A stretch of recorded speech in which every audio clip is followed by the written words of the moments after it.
everybody, and welcome to My EdTech Live. Thank you so much for joining us this beautiful Saturday morning, wherever it is that you may be. You may just be having your first sip of coffee. Maybe you're having your breakfast. Whatever the case is, thank you so much for making us part of your day. And of course, there you go. All the gentlemen brought their coffee cups up. There we go. So I'm really excited, guys, to be here today with you guys, especially with this amazing show. And as always, we know that My EdTech Life, we're all about connecting educators and creators one show at a time.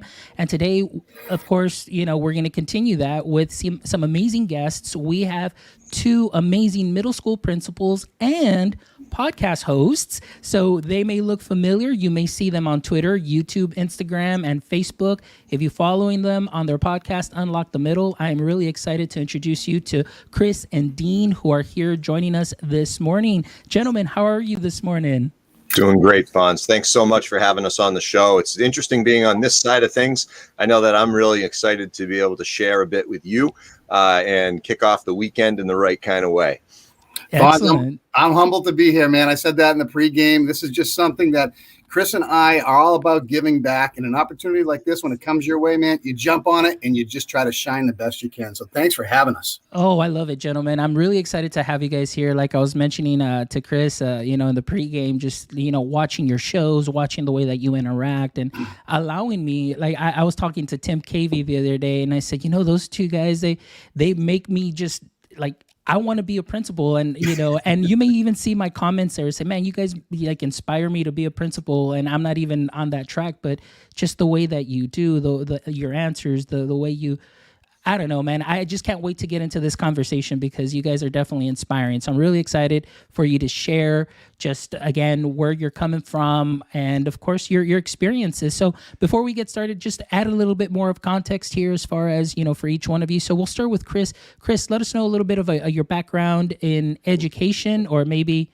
falling into education, as we talked in the pregame a little bit, and share a little bit of your experience with us. Sure. Yeah. Thank you very much. Non-traditional education entry. Started out in business school at Nichols College, management information systems major in the early 90s, and had a little bit of experience working in summer camps with kids, and saw a position after graduation and figured before easing on into the big world of the workforce, I figured I'd take a gig as a summer camp computer instructor. And lo and behold, in 2021, I'm still in the game of education. That school was Eagle Hill School, School for Learning Disabled Children. And it provided me an opportunity to work with some learners who really didn't have disabilities, but had special learning abilities. And it opened my eyes a little bit. Entered into the world of public education as a math teacher and moved into administration back in 2005, 2006. As an assistant principal. Along that journey, of course, met my wife and did a couple of master's degrees programs in education with her. We've got, 3 amazing kids, going to be a senior, an 8th grader, and a 5th grader. The 8th grader and 5th grader are actually going to be in my school next year, which will be an amazing experience for me. And, back when I came to Dudley, Charlton, Dean and I, were teaching brother middle schools, Dudley Middle and Charlton Middle. And one of the first things that I realized was that, and we had met previously, but one things I realized were we had very similar philosophies and mindsets around what it takes to build a great school and have great engaged learners as well as educators. So having a colleague like Dean really allowed me to take the experiences from outside districts, bring them into my hometown district, and be able to really start to operationalize some of those beliefs at a high level. And then, of course, a year ago and a day, we had our release of Unlock the Middle. And that was a brainstorm between Dean and I around how can we give back a little and build our PLNs. But I don't want to steal all of Dean's thunder in talking about that. So that's just a little bit about me and my background. Oh, Chris, that's great. And so you mentioned math also as well. I started off as a math teacher as well. So that's great, that math background. All right, Dean, tell us a little bit about yourself too. And of course, your journey, how you started into or came into education and now as an administrator. Sure. My story is pretty much similar to Chris's in a nice way. Back in the early 1990s, I started off as a history teacher, high school history teacher, and a high school basketball coach. And that was my first 10 years of my journey into the field of education. And what a journey it was, because I always tell people, teaching's hard. There's no doubt about it. But go be a coach in front of 2,000 fans and all the parents and grandparents and make a decision that they don't like and try to survive as you walk through that. So I say everybody should have an opportunity to coach. But that being said, I was able to move forward from there, be an assistant principal for 6 or 7 years, and a principal in the third decade now that I'm in education. And it just keeps going up. And I'll tell you the one thing about my career that I really love is Chris and I are in a district that really cares about people. It's not a district where people try to come for a couple of years and leave. We're in a district where it's like we have to force them out and tell them retirement's okay. You make more money when you go. And that's a great thing, because not only that, but we have communities that really get involved with what we do. And man, it makes our job so special. I too have 3 kids like Chris. They're older right at this point in time. My youngest is in college, is a junior. My other 2 daughters are out in the work world right now and doing their thing, independently strong young women doing what they do best. And I have a wife who's also an educator in Chris's building. You know what? We just live, breathe, sleep, drink education, man. And it's what's exciting now is this is the time where it's beginning to change. And this change is going to be refreshing for a lot of people. It might be hard, but also refreshing. But there's the story, man. And I don't know how it's going to end, but it's going to end in a really nice way someday. Man, that is just so awesome. Just like you said, I too am excited just about the changes that are happening. I know that we've learned a lot in the 18 months, and I know that a lot is going to change. And, there's going to be new things that we're going to be seeing, new obstacles, things that we're going to definitely improvise, adapt, and overcome. And so I'm really excited about that, because like I always mention to everybody, those 3 words are the ones that have helped me be very successful in teaching: improvise, adapt, and overcome. And that's definitely something that I always share with all my guests and share with all our friends. But it's a great time, honestly. I know often people may say like, oh man, it has been hard, but I don't know. Oftentimes it's like I'm one of those that always looks for just the next thing. Like, how are we going to get in touch with our students and, bring them back and just bring that family unit back into our, and I consider everybody at our schools family. So it's like, hey, how are we going to bring them back? So thank you so much, man, just for sharing your passion and for your service in your community. And I'm sure that your community is definitely very, very blessed to have you. And I'm excited to get into this conversation with you guys. So as you know, I am an instructional technologist. I'm an ed tech guy. However, this show is not all about ed tech, as you know, or maybe have seen a couple of episodes. It's really just about connecting and learning from others. And today I'm really excited because I definitely want to help myself learn a little bit more and see things more through the administrative lens. And maybe, now I have you gentlemen here that are administrators, and, I have questions that I can ask you guys, and from your experiences. So let's get started with that a little bit here. So my first question to you guys, and we'll go with Dean first, and then we'll go with Chris, but what are some ways that you connect with your school community to foster effective relationships? That's a great question to lead in. And quite frankly, as leaders, our job is to kind of create that path where everyone's going to follow. And you get 2 choices when you create a path. You can create a path that's going to lead towards growth, or a path that's going to lead towards just being mundane or the same, or even in a different direction. So when you look at your leadership and your opportunities, you got to make sure that, number one, that you're creating communication platforms that are clear, crisp, timely. In our building, and I'm sure in Chris's as well, we get out weekly e-news messages on the dot every Thursday, every Friday. They go out at the same time saying everything that's going on within our learning community. And I'll use that word learning community because you create that. Learning community encompasses every stakeholder, whether it's teachers, whether it's students, whether it's parents, whether it's community members. It doesn't really matter, because we are one, and we're trying to sell a product that really makes everybody better, including our community. The use of social media. Our good friend Josh Tovar on Unlock the Middle, he'll tell you, if you're not on social media, you are way behind in the times at this point in time, because every student has a phone, every parent has a phone.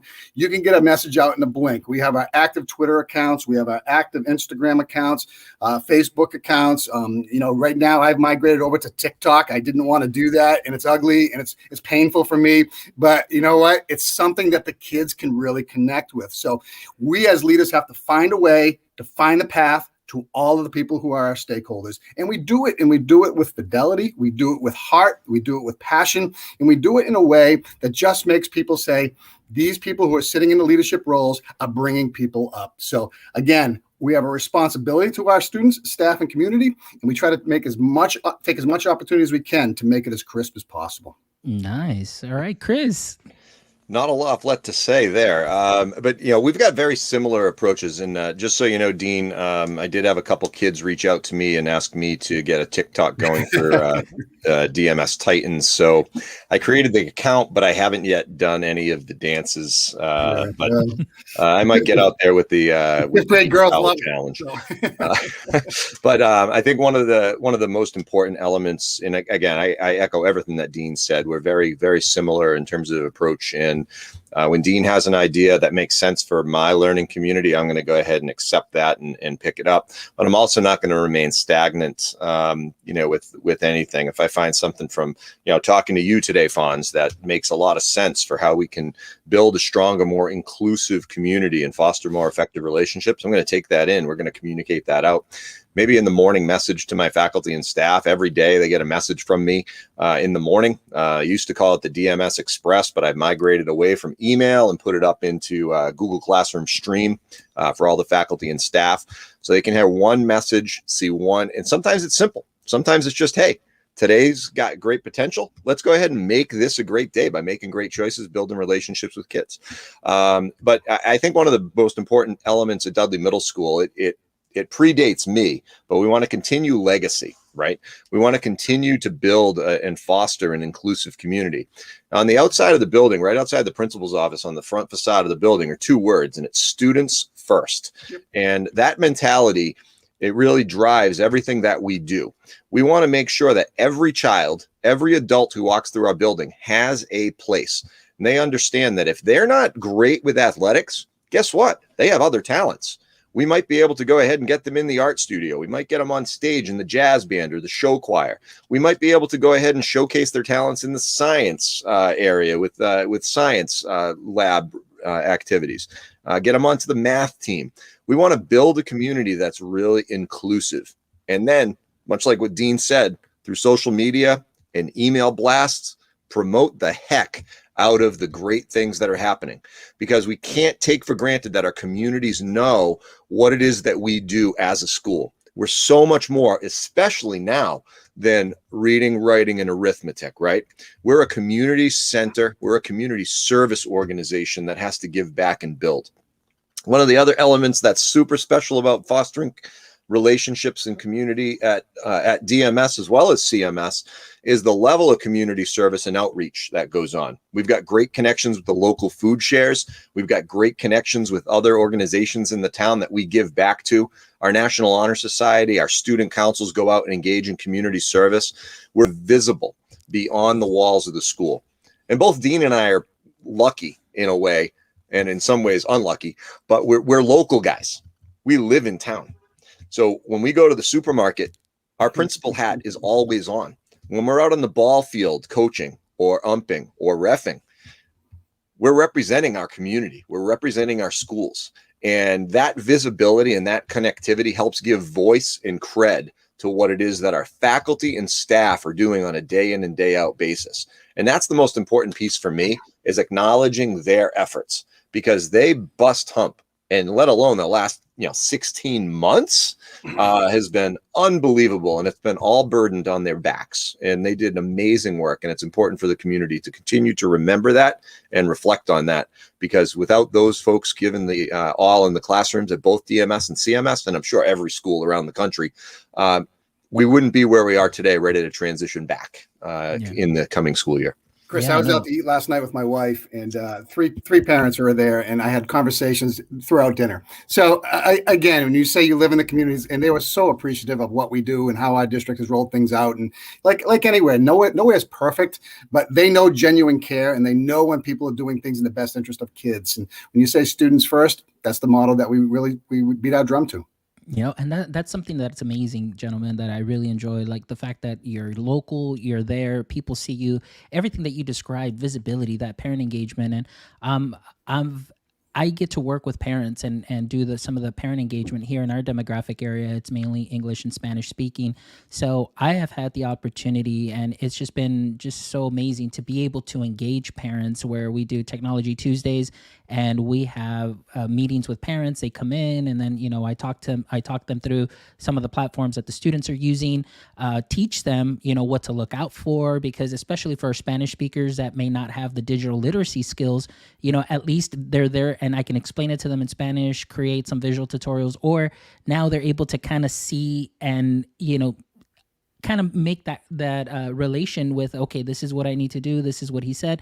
That way they can at least kind of be, helpful to their students to help them out, especially if they have littles. And I think that's something that's very important. And I've been a big believer that sometimes many school districts, and this is just general, and I'm just saying many may not, when they hear or say the word learning community, for some reason they exclude the parents. It's always going to be just teachers, staff, and administrators.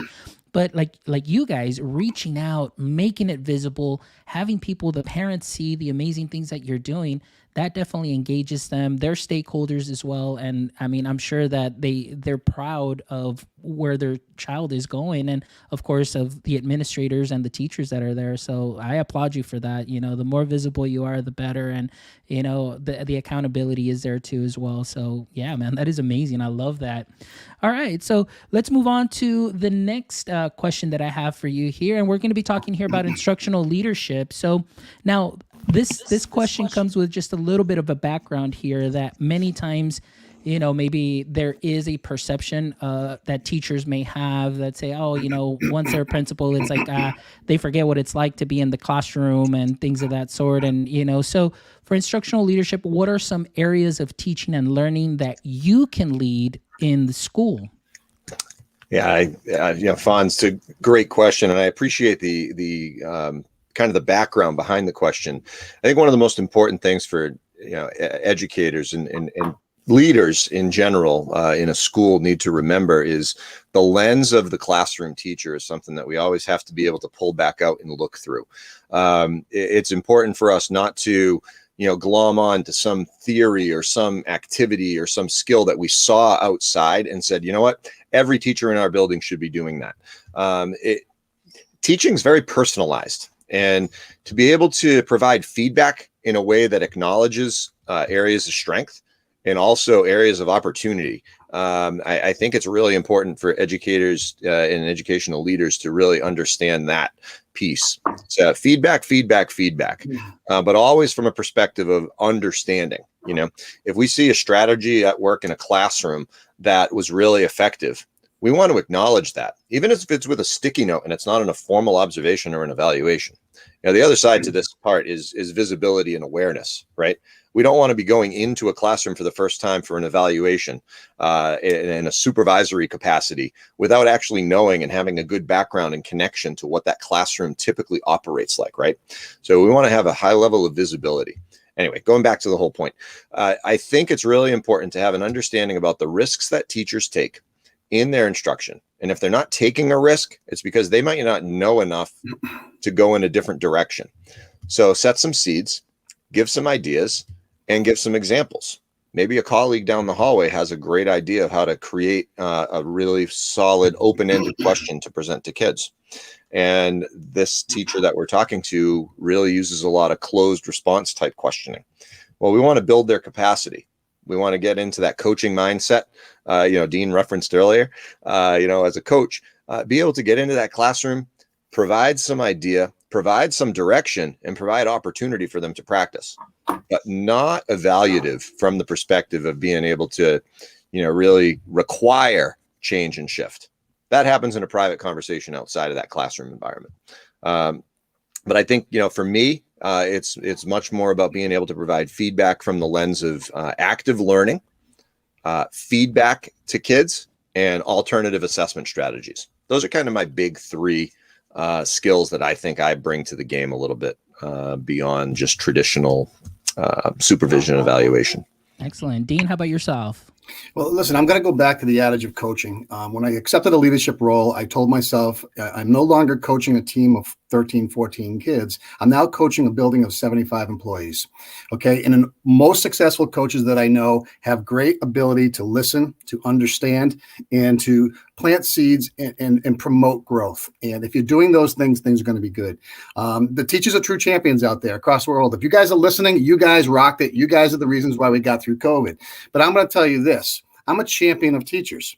Okay. I was a teacher for 10 years plus. Okay. So I get it. I get what you went through every single day. And I get the stresses that come with the job. But I will also tell you there are many more positives that come with being a teacher than the negatives. And you can go either way. You can take those positives and turn them into gains and really take off and be that teacher, or you can be that teacher that stays in the middle, stays in the comfort zone, and does what they're supposed to do. Or you can go to the other way and just be that teacher who's always having conversations with an administrator. And you don't want to be that, because you have the choice to be great. We all have the choice to be great.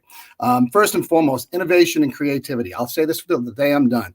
Education is changing. You have to look and redefine yourself every single year. If you're not doing that, then you're going down a one-way lane. Okay, because kids deserve the best. They deserve the best from you, and you deserve the best as well from yourself when you're putting out to your constituents or your students or your parents. And you only do that by redefining relationships. I don't care what anybody says. They're not going to learn math before they learn the fact that you care about them as a student. Okay, we are in the people business. Chris touched upon evaluation. Yeah, you want to know something in my building? I love the evaluation tool. Guess what? It's a formality. My evaluation comes from this exchange. Okay. What worked well? What didn't work well? What did I see? What did you see? How can you make those adjustments? And I love the fact of adjustments on the fly. Great teachers make those adjustments, make those gains, and make those connections with kids. It's not a tough game here, guys. It's actually a great game. If you understand, it starts with a smile. It starts with that affirmation nod. And then it's like, I want you to be here. That takes place first. Content follows. Great things happen. Oh man, that is amazing. I love it. And and it all comes back to, like myself being in a classroom for 11 years prior to this position. I mean, oftentimes and again, very similar to Chris, not coming in from a traditional college of education at all, came in from the business world. It was very weird, very odd, just kind of thinking like, what is it that principals do and so on? Because it was like, once I closed that door, it was like, hey, I am the master of my classroom. I'm going to go in there and teach. And I was always one of those like, man, as soon as I open that door, it's like, whoom, you just get swamped with all that administrative stuff and everything. But I think that once I understood that my principal knew and like you said, I understand where you're coming from, then a lot of the initiatives, I was like, hey, okay, I'm behind you because I know where you're coming from. I see what you're doing. And then, teachers back them up. And I think like what you guys are doing, I'm sure that you get a lot of your teachers, backing you up because of you've been there, you have that experience, and the relationship is there. So that's the big thing right there. So that's great. That's awesome. All right. So now talking about leadership too as well. So the next question I have for you on embodying visionary leadership, what are you hoping teaching and learning look like in your school, and how do you communicate that vision? I know we kind of hit on those points, but maybe before coming in, did it look a little different and then you kind of changed things to make it fit your vision, or where did that vision come from? So let's go ahead and start with Chris first on this one. So, coming into a really established culture, right? You focus on honoring the timed and true traditions that exist, and you get a feel for the environment. Fortunately, coming into the current school that I'm in, and hopefully the final school that I'm in, is I'm local. My kids have gone through the building, right? When I took over, my daughter, Molly, was in 8th grade, or just starting her 8th grade year. So I had experience with not all the teachers, but most of the teachers. I knew the culture. I knew the environment. I knew some of the instructional strengths from the kids, the teachers that my daughter had, right? So, through looking at the lens there, understanding what it is that they're really good at, and honoring that, and moving forward with what they're really good at. Having had experiences from outside of the district, like as a principal in Shrewsbury, Mass. At Oak Middle School back in 2007 to 10, we were in the process of transitioning from traditional grading to standards-based grading, right? And, we completely flipped the grading system, the feedback system in the classrooms, how we communicated with kids and provided feedback.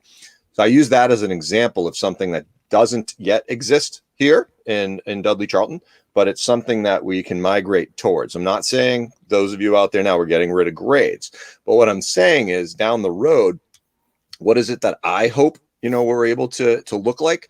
I hope that we're able to look like a system that is standards based in principle and in action. And by that, I mean, we want grades not to be used as labels and something to achieve. We want them to be, we want kids to have sustainability in their learning. We don't want them to study for the test to get the A, to get on to the honor roll at the end of the term, and then forget the very important information that they should have been practicing with all along. I want them to be engaged. I want them to be connected to their learning. I want them to have a high level of connectivity. So what happens in 5th grade and 6th grade, those standards should be linked to 7th grade and 8th grade. And as the kids go to high school, the skills that they use to master those standards now get applied in a very different way, but at a higher level, more content specific. I think that we need to have stronger cross-content essential skills for learning. We want kids to be critical thinkers. We want kids to pose difficult questions. We want them to analyze multiple perspectives, right? They can do that in all content areas. You can do it in math. You can present 2 possible solution paths to one open-ended question and have the kids determine the most fluid process to arrive at the solution if the solutions are the same, right? So you can engage kids at different levels, but in order to do that, we have to provide the educators in the classrooms the opportunity to understand how to operationalize those things. So vision, down the road, I'd love to be able to transform our entire system to make sure that we're cohesive across all content areas. We have common goals related to those essential skills for learning. And through that, the content is going to be it's going to be learned naturally. Kids are curious. Teachers are excellent. We just need to provide everybody the same opportunity to present things in that manner. Excellent. Dean, go ahead. I love my analytical friend, Chris, because he didn't leave me with much to talk about there. But I will tell you this. I'll sum it up this way. The whole child matters. I'm looking at going from good to great. I think a lot of districts across the country are doing the same thing. So again, we have a very good school system. It's tough and sometimes painful when you try to grow and get to that great level. And how do you define great? What does that mean? Does it mean opportunities for kids? Does it mean high level of student engagement? Does it mean different passageways? I love that Chris talked about critical thinking and problem solving. We think every child should be part of that. But I look at it this way.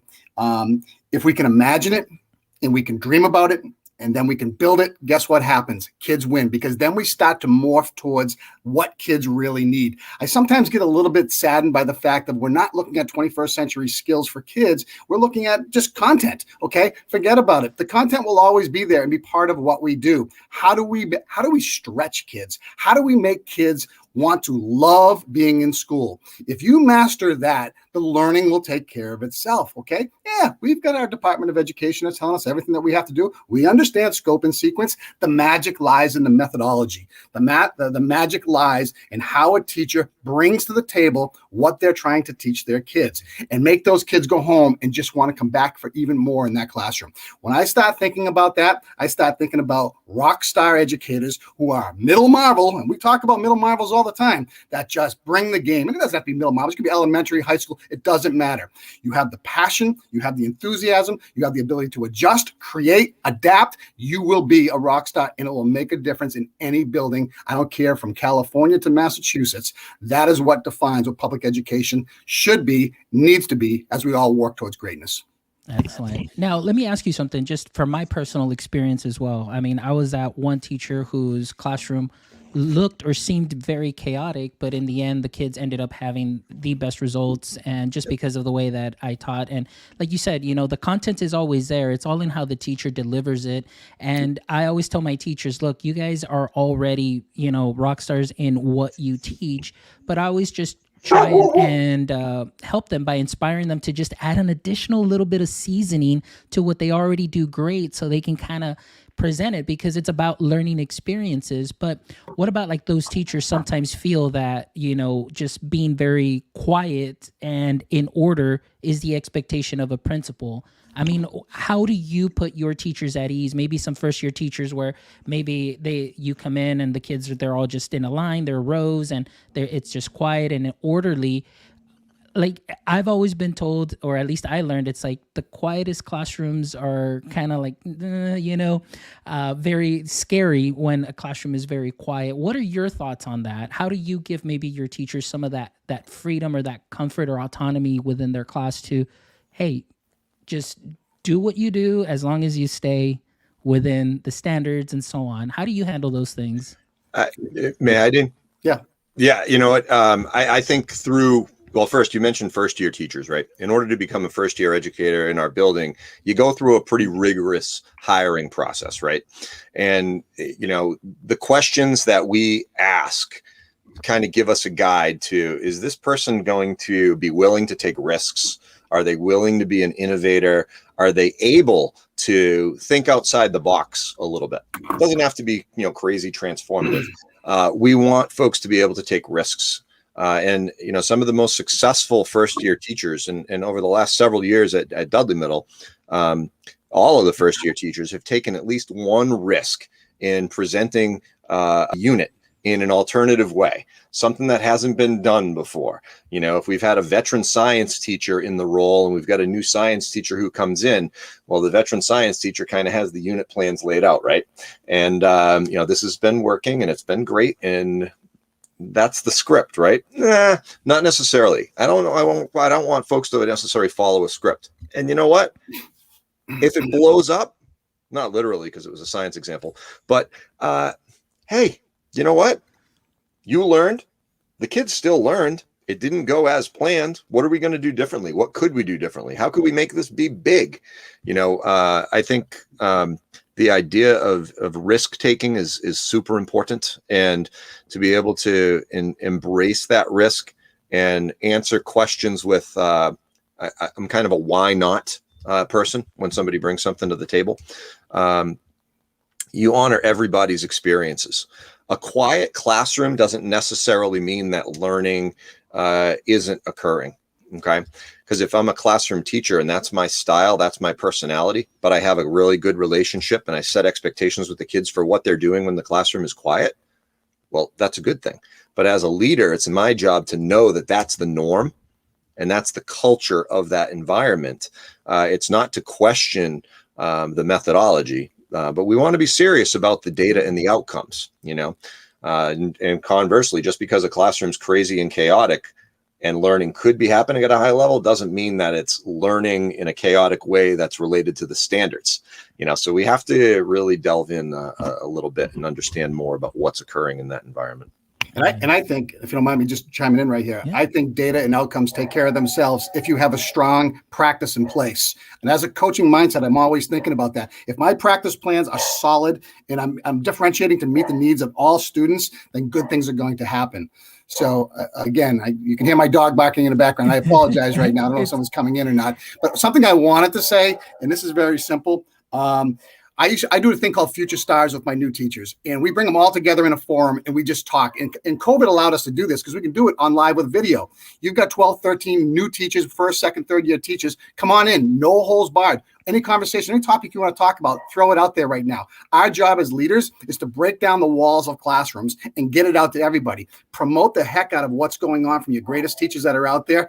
Make sure that your teachers that are newer are going into those classrooms, see what's going on, support that, make that happen, cover the class for those teachers, and keep building and set the bar here. If you set it here, guess what? Everything rises up. If you set the bar down here, mediocrity is not a bad thing in public education. I've seen it happen across the country. Okay. You've got to be able to break that down and say what it takes to be great. Here it is. Let's shoot for it together and support the heck out of each other. It's the only piece I want to add there is, good to great, right? Back in 2005, I think when Collins wrote Good to Great, he put out a compendium that rolled alongside of it called Good to Great in the Social Sector. our world, right? Public educators. And one line from that book stood out to me, and it was related to the idea of if you're going from good to great, you got to understand that, and this is a paraphrase, but great is not the destination, because once you've achieved that level, whatever that definition is, there's always some next layer to continue to get better at. So if you are looking to go from good to great in your school, don't be satisfied with the long-term goal that you have as your final destination. You got to continue to get better. You got to find the next level. You got to continue to drive. Pendulum of growth. Forward. Yes. Go figure. Concept. What a concept. There we go, man. That is awesome. Thank you so much for that insight, because that helps me, like I said, even coming in from like the ed tech world now, but being in the classroom, I always love to see things and hear things from a different perspective. And this really just, man, like, it's like, wow, okay. Like we were talking with Chris earlier, it's like, there's kind of like a right way, to do things. There's, kind of somewhat that right way, or, the easy way and so on.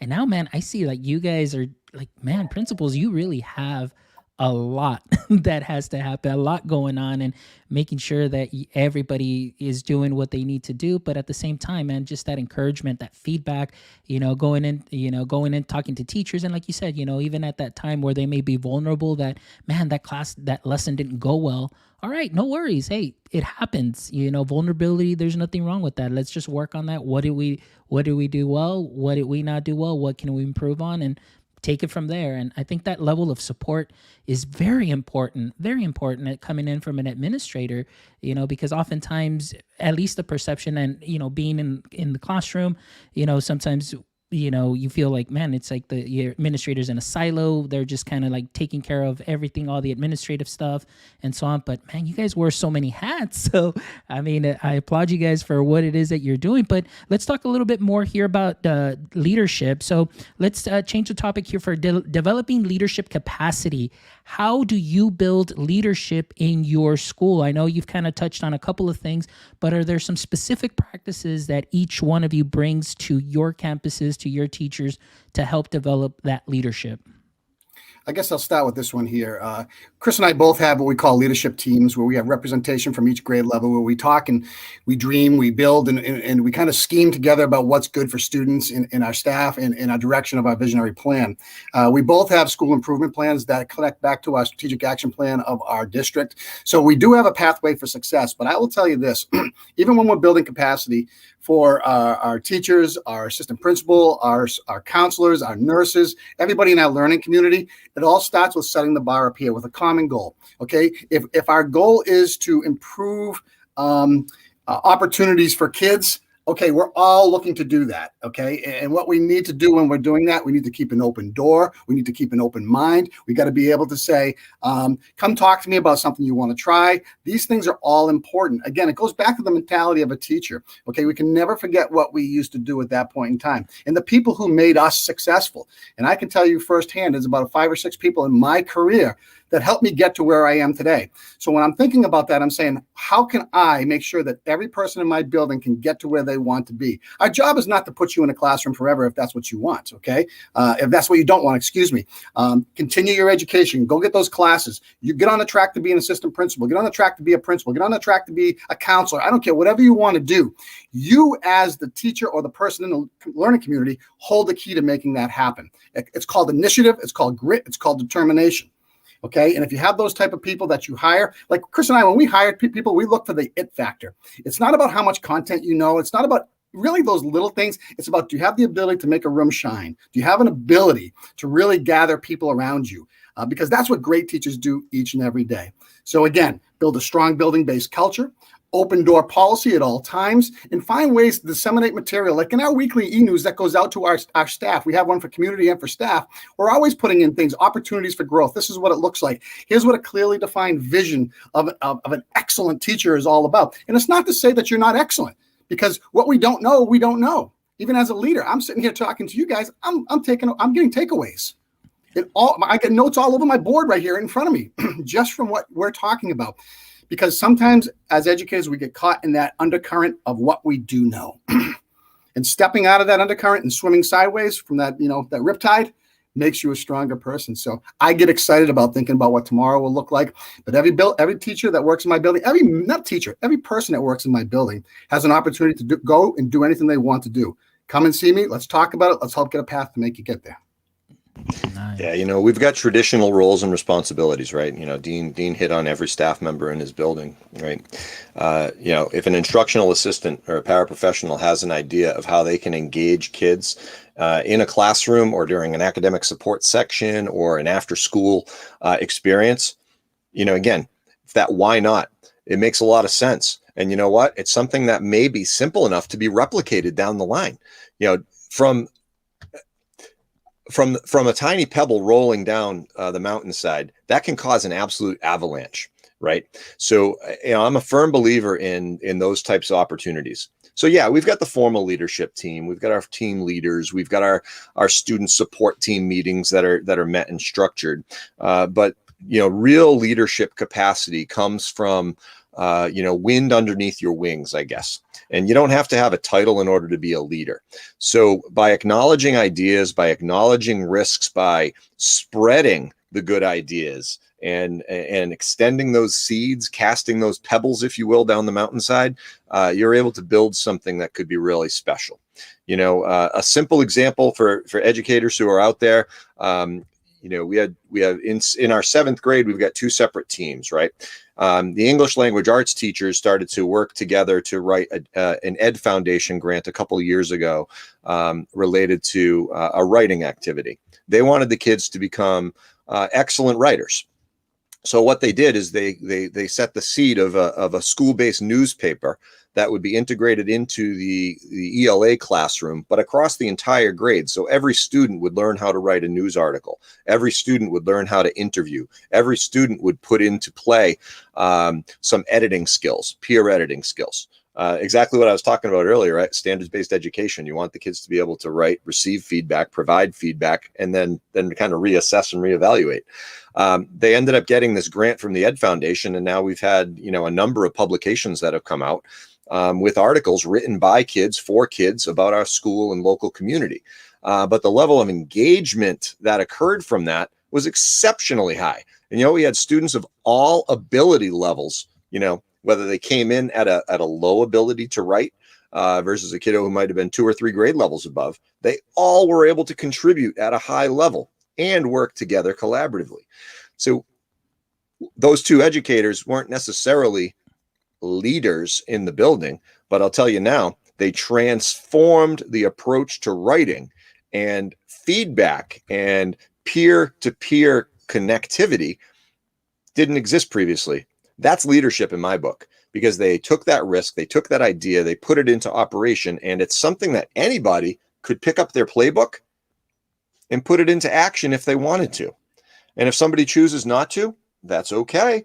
Guess what it is? It's an opportunity to be better, to improve, and to cultivate, student learning as well as teacher engagement. So, as I sit here and think about some of the words that Dean, put forth, absolutely 100% in agreement. There's that formal leadership title, but then there's the opportunities for leadership, which really provides folks with an opportunity to understand the bigger picture and to contribute back at a higher level than they actually thought they might be doing. And that, for me, is humbling. As a classroom teacher, I, like Dean, maybe 3, 4, or 5 real solid influences to move me into administration. Right. And I had a couple of really great mentors. Dean actually is one of them, in terms of, I'm older than you. Hey, being a mentor doesn't mean you have to be older. All right. Man. I love that. But having connectivity at different levels is really important, and being able to give folks permission to be out for a day and go engage in a conference that they wish to attend. Go for it. Absolutely. We'll pick up your classroom. That's not a problem, because when you come back, you're going to take your colleagues and you're going to elevate them to the next level by just a coffee talk conversation. It doesn't have to be a formal presentation to PD. When I was out at this conference, I learned this, and this. Oh yeah. Tell me a little bit more about that. Oh yeah. Here's some resources for you. That's leadership. And the why not culture is something that I think more educators need to embrace. Why not? Why not do this? Why not provide this opportunity? And that kind of drives me a little bit. Sometimes there's one piece of this I just want to clarify. So when you're in a building and you've got multiple teachers trying to climb the ladder to get to a certain place, the unfortunate part of being a leader is sometimes having to say no, and that you right now you can't. But I don't ever want to say no that you can't get there. But you got to cast a bigger net sometimes when you're looking to get that growth that you're looking for. It may not be in your school. It may not be able to get to that assistant principal's position because you got 35 people applying and it's only one person that gets it. So I want to throw that out there. That's hard from an administrative standpoint.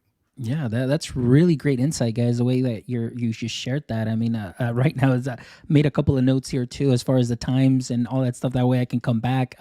But I wanted to ask you something here too as well. I mean, I know we kind of hit a little bit on it, but maybe just this isn't part of the question. I know I sent you the questions, but it just came up right now. But I just wanted to kind of paraphrase this quote and maybe just get your ideas here and maybe how you handle this. And I think Dean might have just kind of hit on that maybe a little bit right now with his answer. But oftentimes many leaders are scared about developing people and then having them leave. But it also says, but shouldn't they be worried about not developing them and having them stay? What are your thoughts about that? We'll go with Dean first.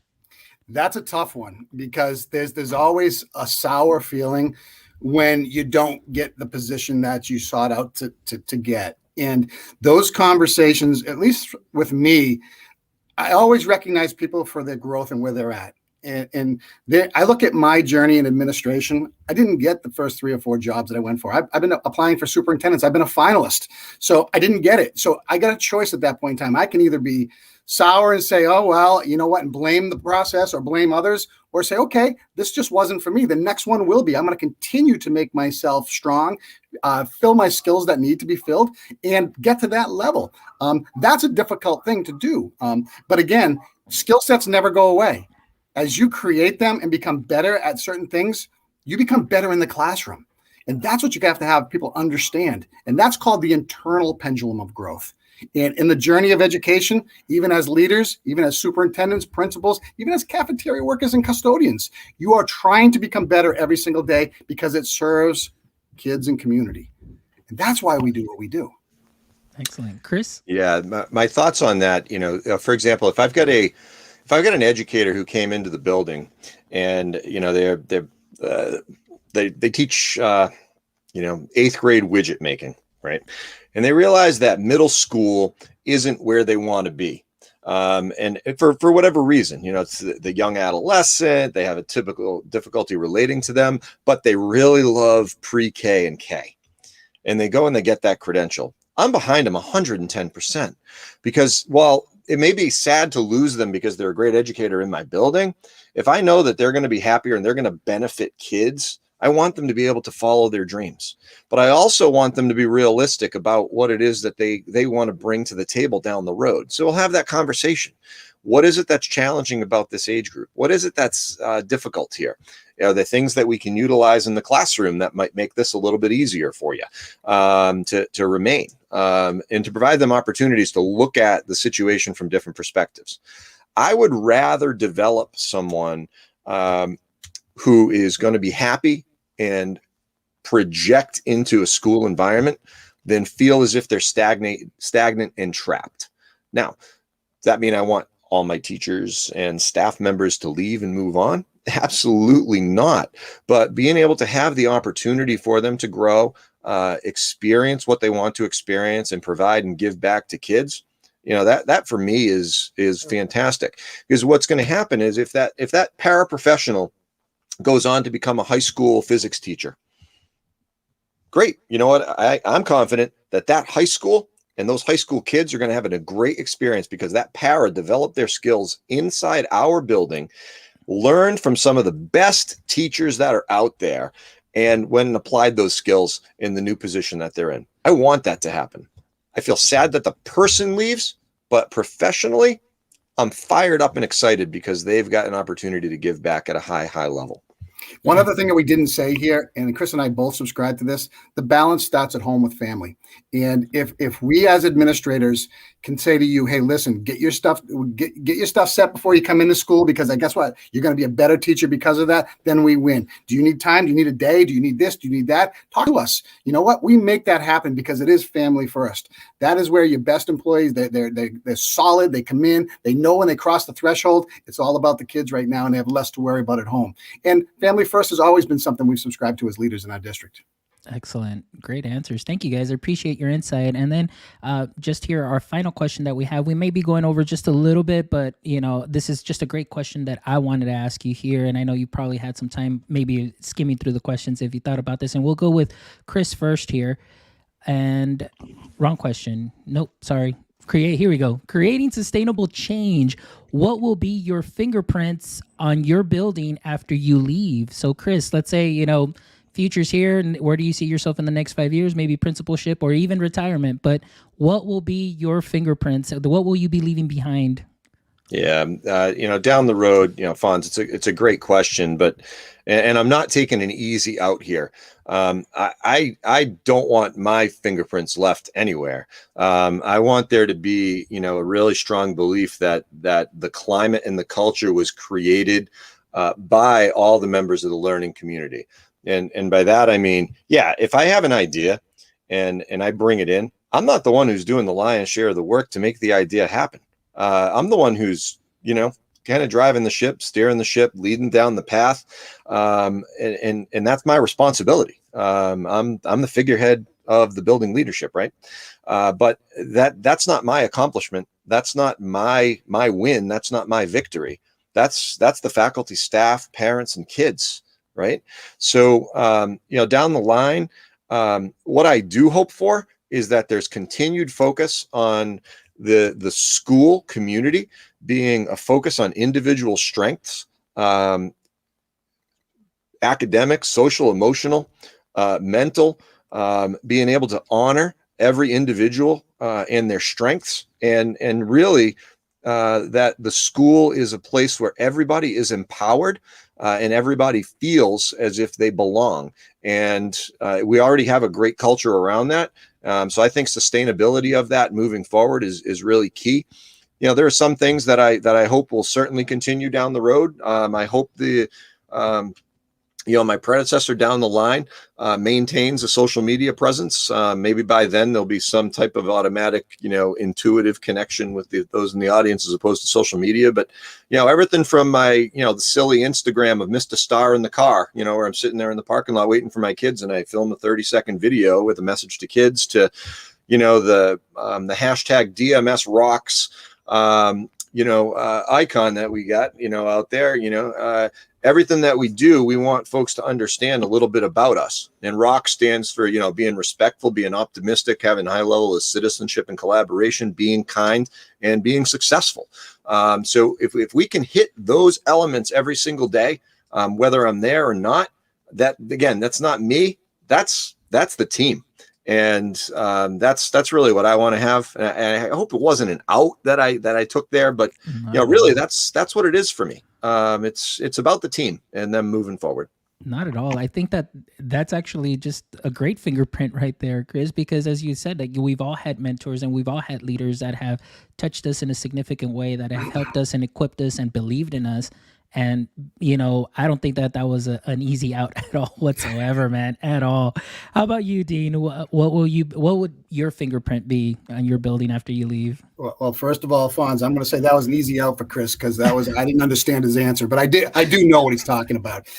Sorry, Chris, I had to throw that out there. Listen, this is not about me. This is not about Chris. This is about building base culture. This is about a community of learners. I don't know where the journey of education is going to take me. I know I love my job. I know that Sunday nights are special for me because I'm planning for the week. There hasn't been a day in my 28-year career that I've not wanted to come to work.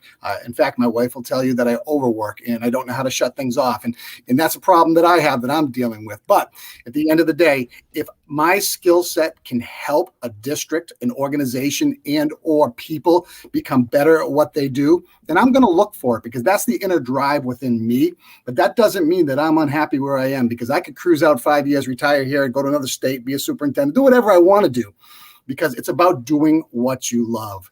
First impressions matter. Remember, we're in the people business, not in the business of selling content, because that is always secondary. And more importantly, if I leave or when I leave, I hope that our building at Charlton Middle School has created a welcoming community for every child that comes through the door, and that the attendance rates are off the charts, that we have very few people missing school, and that we have every single support in place for every child to be successful, no matter what that is. If we get to that point, then I've done my job, and we won't stop working until we get there. And that's the mark of a true leader. And again, I'm not going to celebrate myself. I'm going to celebrate the great things that everybody does in my building, because by doing that, we all grow. Wow, man, you guys just really just pumped me up, and I'm just so excited and thankful for you guys to be here today and just to share your insights and your journey and the advice that you gave, and it just really filled my bucket today, and it helped me also to understand where you're coming from as an administrative role and the many hats that you wear and everything that you work with. And it comes down to, like you said, and you repeated this several times, it is a people business. It's about the people, and that is just amazing. So thank you guys so much. But before we go, we got 2 more questions here, just so we can kind of wrap up. And I'd like to ask Chris and Dean this question. I always ask this to my guests. So we'll go with Dean first. Dean, if you can have a billboard with anything on it, what would it be and why? A billboard with anything on it. Don't ever stop believing, man. Just keep going. And because what we do is we are inspiring kids and people every single day. If you can dream it, build it, you can do it. And I'll tell you what, I'm a dreamer. I'm a believer. I'm an innovator. And tomorrow doesn't exist. Today doesn't exist in my tomorrow. We want to be different. We want to be that place. And I want to be that person that helps people get there. Great question. Excellent. All right, Chris. Yeah, Dean went with the little Journey song. No, I think there's a balance between 2 messages for me. One, I'm a huge Disney fan, right? We're a big time Disney family. I love the idea of reimagining, reconnecting former ideas with new opportunities, right? And you couple that with the idea that, there's a quote from educator Jeff Howard that I've latched onto since one of my mentors shared it with me years ago. Smart is not something that you are, it is something that you get through concentrated, dedicated effort. You can achieve at high levels and become smart. So, kind of combining those 2 ideas of reimagination and working hard to get smart, some type of billboard like that would be fantastic, because it merges the possibilities with the grind and the grit that needs to happen to get there. Anything is possible, to go with a little Kevin Garnett scream at yeah, there you go. Nice. All right, guys. And then the last question. So I don't know who's going to ask this, or maybe both of you each may come up with your own. But I know that you guys also, again, to our audience members that are out there, Chris and Dean are the hosts of Unlock the Middle podcast. So here we go, my podcast family friends here. If you and I were to switch roles and I was a guest on your show, what would be a question that you'd like to ask me? I got it. It's directly related to your role, Fonz. As an ed tech leader in your district, you mentioned it earlier that you provide connections to all stakeholder groups, and you view yourself as kind of a customer service agent. What is it that your advice would be to other IT professionals in education to be able to acknowledge the customer service as a priority, as opposed to getting locked into the real technical aspects of the IT world? Well, that's a great question. And coming in, again, from a business background, I learned that it's all about customer service. It's you build that relationship.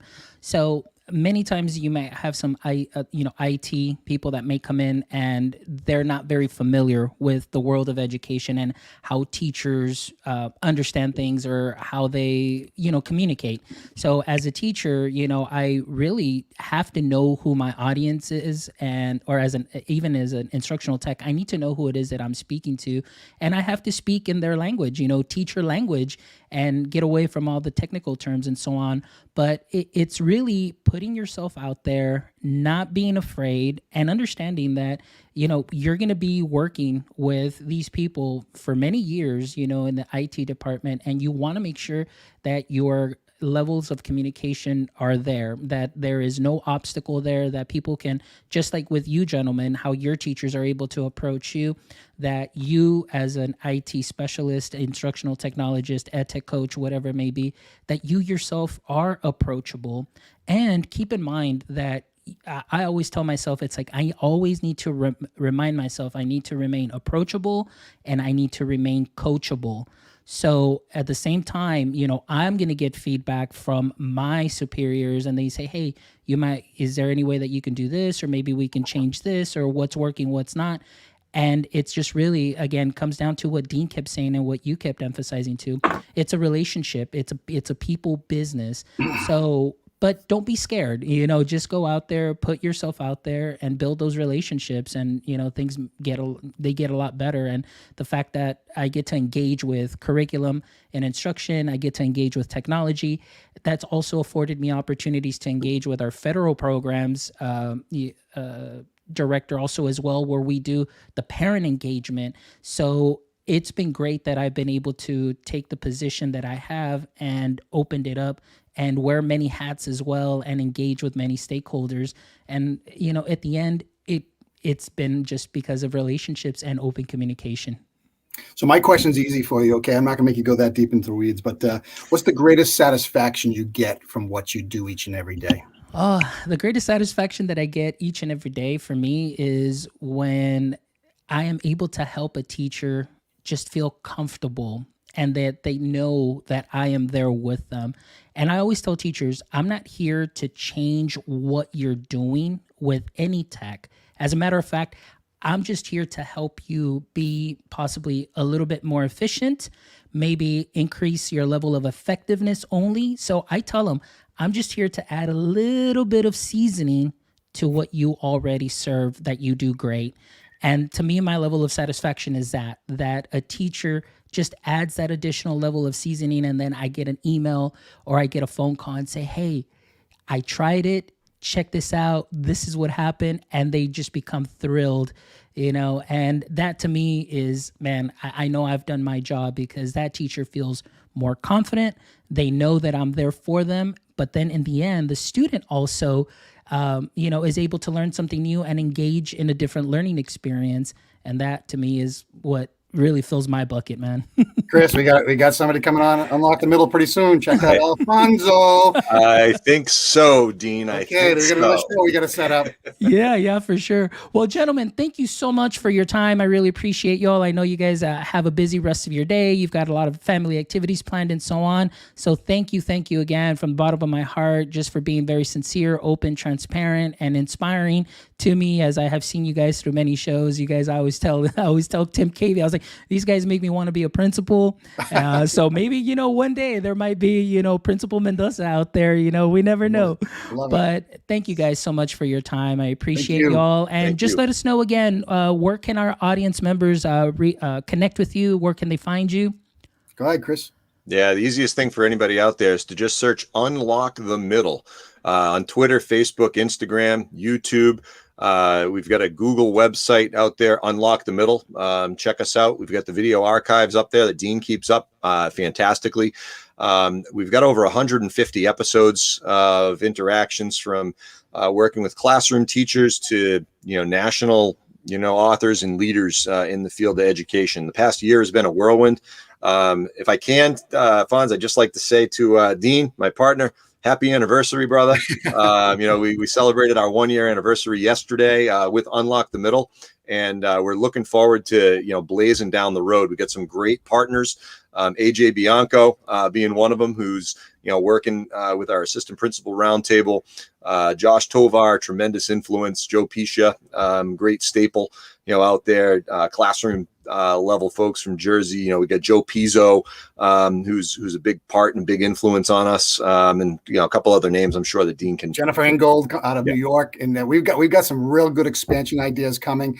And the expansion ideas are nothing more than helping people around us. It has nothing to do with ego, bravado, or anything else. It's about getting better together and from an organic viewpoint. I love it. I love it. I love it. I love it. Man, well, I am so excited, and congratulations again, guys, on your 1 year. I celebrated my 1 year in April, this last April. So it's just been great, and I'm just really excited for what you guys are planning and what you guys are doing. And I'm just glad that you're part of my PLF. I always use that hashtag PLF, my personal learning family. So being part of my personal learning family now, you guys, anytime that you guys ever want to come back to the show, you are always more than welcome. You will always have an open invite. So anytime that you're working on any projects or any of that expansion and you want to just announce it and blast it to the world too as well, you always have an open seat here for you guys to always share your work. Works both ways, my friend. Remember that.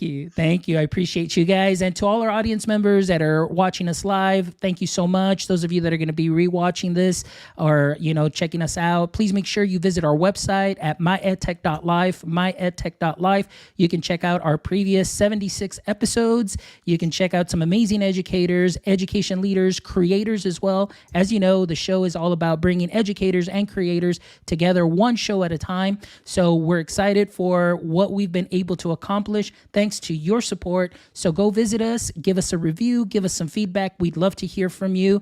And again, guys, thank you so much for making my EdTech Life what it is today. Enjoy the rest of your Saturday. And don't forget, my friends, to stay techie. Y'all take care, enjoy, and have a wonderful, wonderful rest of your Saturday.